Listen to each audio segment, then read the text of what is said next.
something, you don't have to necessarily do just one or two. You can do all three of these things. I can say that getting into replication early in your career, Laurel, you're doing a book. And I don't know that it's necessarily early in your career. You've been at this for quite a while. But you probably could have gotten away with that 5 years ago. Potentially, but I absolutely agree with you, David, is having, you can implement all three of these in your business. And I would absolutely recommend that early on, as you said, is you don't have to, I said, yeah, start with one-on-one because that is the easiest place to start, but implement one-to-many, implement replication from the beginning, because it's really so much easier when you're a business owner when you have both active and passive income streams. Active being maybe you're doing some coaching or consulting or whatever skill that you do, but also having passive income streams of the replication, and you make money while you're sleeping. I mean, that's really helpful, you know, in my work to help people quit their jobs, because the replicated products are working for them 24/7 and it can be sold without any extra effort. So it helps you build your business and get out of your day job. Well, replication, one of the great things about it, and Laurel, you've actually got some really great examples of this at your website, gofireyourself.com. For example, a free report that people can get for signing up for your mailing list. I have something similar. I've got a video that people can get about how to write a book in 60 days, and that's at bigboldimpact.com if you want to see an example of that. But one of the great things about replication, if you combine it with one-on-one or you combine it with one-to-many, is the replication.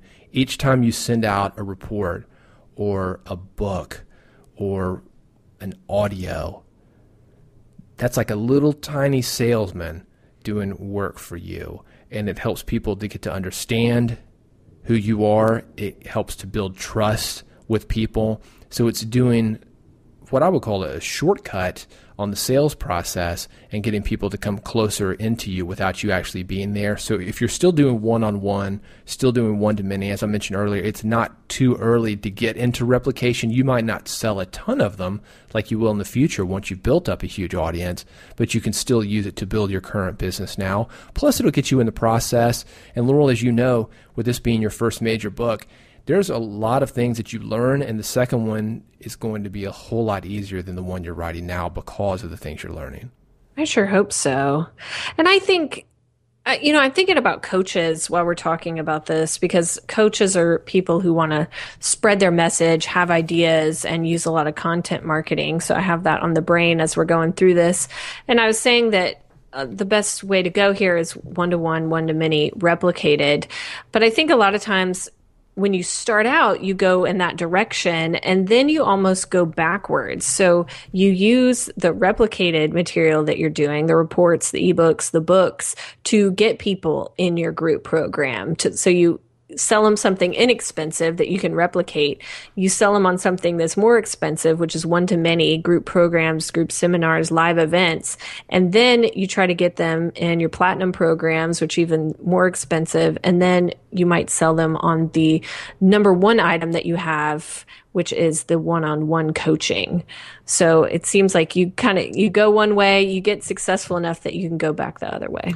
The more personal it is, the more it's going to cost them, because the more of your time that it's going to take. But if you're like me, a lot of times people ask me, Dave, you know, why do you spend so much time on a book? And it's because I want to help the most people possible. I can't possibly answer all the questions from all the people that are coming to me wanting one-on-one help. I just can't do it. There's not enough time, as you mentioned, Laurel. Your time is a precious, precious commodity, and one-on-one just simply takes too much of it to hit everybody that you would want to. So you're going to have to get into the one-to-many. You could possibly you can speak live in front of 10 or 20,000 people. It's been done. But usually that one-to-many, I would say, is anywhere between 10 to 400 people at a seminar. And if you're going to get into some personal type help, maybe reviewing some stuff, it could be 10 to 20. That's usually kind of the sweet spot for like a class. Anything beyond that is what I call replication. So do we have a big takeaway for today?